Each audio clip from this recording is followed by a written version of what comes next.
Hello, my name is Tony Pham. iPhone 8 will not launch this year. Well, get an iPhone Plus and iPhone Pro, claims famous Apple journalist. This year's leak cycle for the iPhone 8 is different than previous ones. Apple's maintained 2 iPhones/year ever since it launched the iPhone 6 and iPhone 6 Plus. Last year, the total number went up to 3, due to the courtesy launch of an iPhone SE. Now, it's gonna go up to 4. The vast majority of sources on rumor mill believe that a third iPhone, named the iPhone 8, will grace shelves this year. Cupertino's left out a lot of critical upgrades that are already present on Android for its smartphones, and the iPhone 8 will make up for these. Now, we've got some more very interesting news for you today. Take a look below to find out more. Famous Apple journalist claims iPhone 8, iPhone 8 Plus and iPhone 8 Pro will launch this year. The rumor mill's been making very funny predictions this year when we talk iPhone.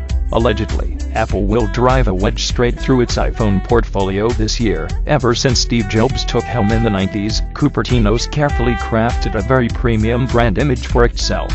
It's cemented with the iPod Classic and continues on the iPhone lineup. The company's also pruned away at less premium offerings, such as the iPod Shuffle and the iPod Nano. All of this resulted in a lot of gasps all around when we saw the iPhone SE launch last year. Now, there might be more in store as we head toward Apple's annual iPhone launch event. If the rumor mill turns out correct, 3 iPhones will show their face in September. The show's star will be the iPhone 8, Cupertino's first smartphone, with an old screen. However, take caution before you call it the iPhone 8, or the smaller ones as iPhone 7s. When it comes to leaks and speculation, some sources are worth a lot more than others. One of these is John Gruber, who's often able to predict Apple's moves simply by using cold logic. Today, Gruber's got some very interesting speculation for us, one that's also sparingly whispered on the rumor mill. It's that Apple won't launch an iPhone 7s or iPhone 7s Plus this year. We've heard claims that Apple will launch 3 iPhones, the iPhone Plus, and iPhone Pro this year.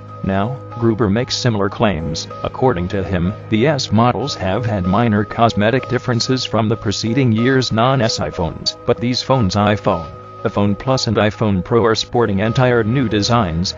That's a bit unfair if you ask us, as it was the iPhone 5s which features one of Apple's biggest upgrades on the iPhone, Touch ID. The iPhone 6s and iPhone 6s Plus featured Force Touch, another major hardware upgrade for the lineup. Gruber goes on to add, this makes a lot more sense, as having 2 generations of iPhones in one lineup is simply stupid. It renders the smaller smartphone obsolete when compared to the larger device. Apple's made some funny moves lately. WRT the iPhone. When it launched the iPhone SE with the iPhone 6's hardware a handful of months following the latter's launch. If the company does launch the iPhone 7s Plus, and 8, expect to see some funny balance sheet figures, namely in the form of decreased sales. Thoughts?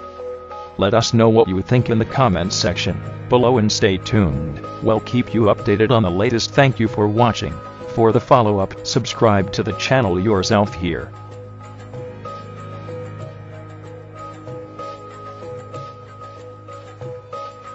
Doesn't work with an aluminium back. It does with a glass back. Looks to me like the iPhone 7s will finally unlock the magical power of wireless charging for the iPhone generation, sabotaging a potentially unique marketing point of the iPhone 8. More details from the latest leaks here on Forbes. Forget the iPhone 7s or iPhone 8, something else comes this way. And then there's the question of the name. The internet has seemingly settled on iPhone 7s. iPhone 7s Plus, and iPhone 8 or at least those are the terms you need to search for to find any news. That doesn't mean Apple will stick with those names.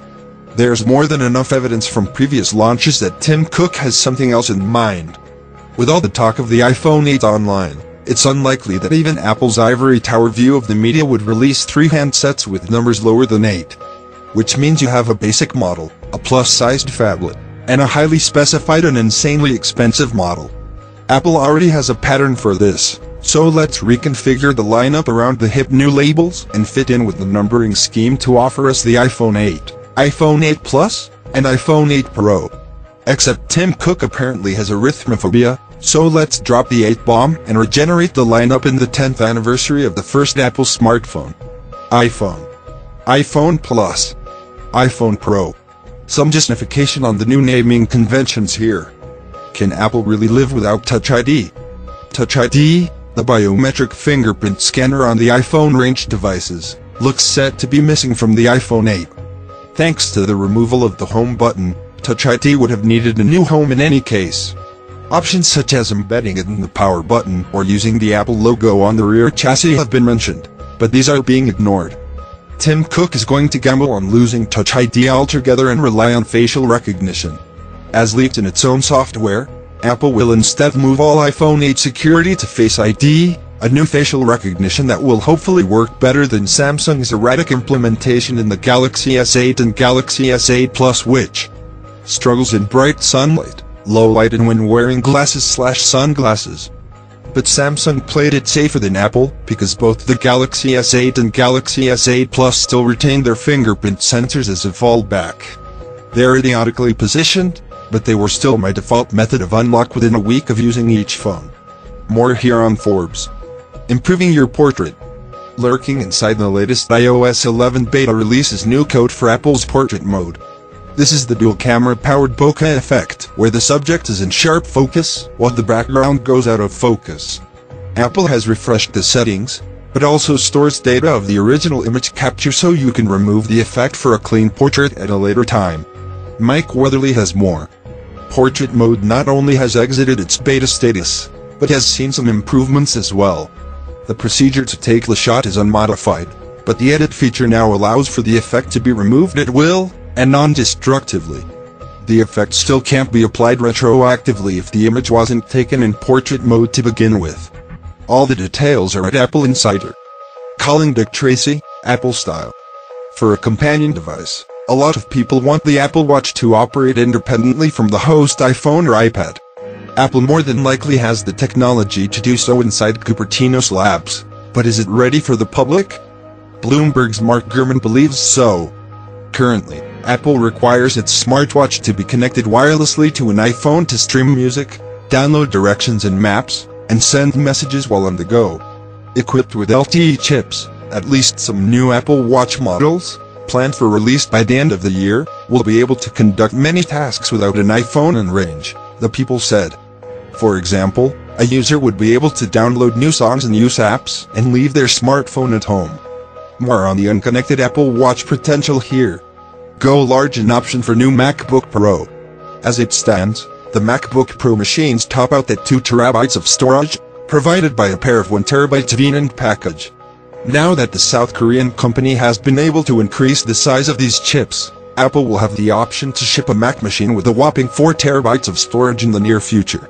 Samsung announced a 1 TB VNAND chip that it expects to be available next year. Initially mentioned in 2013, during unveiling of the industry's first third NAND, Samsung has been working to enable its core memory technologies to realize 1 TB of capacity on a single chip using a VNAND structure. The arrival of a 1 TB VNAND chip next year will enable 2 TB of memory in a single VNAND package. More at Samsung, and a tip of the hat to Ben Lovejoy. And finally, following the lukewarm reception to Planet of the Apps, Apple's second original series has debuted and the reaction has not improved by much. Carpool Karaoke takes the short-format sketch from The Late Late Show, ports it over to Apple's distribution system, and increases the runtime. Has it worked? Rebecca Nicholson reviews the show. Apple has supersized his formula but, in doing so, has managed to misunderstand entirely what it is that made it charming. Judging by the first episode and what's teased later in the series, this is less about getting a revealing interview out of someone who may otherwise seem distant, and more about bowing down to the power of celebrity.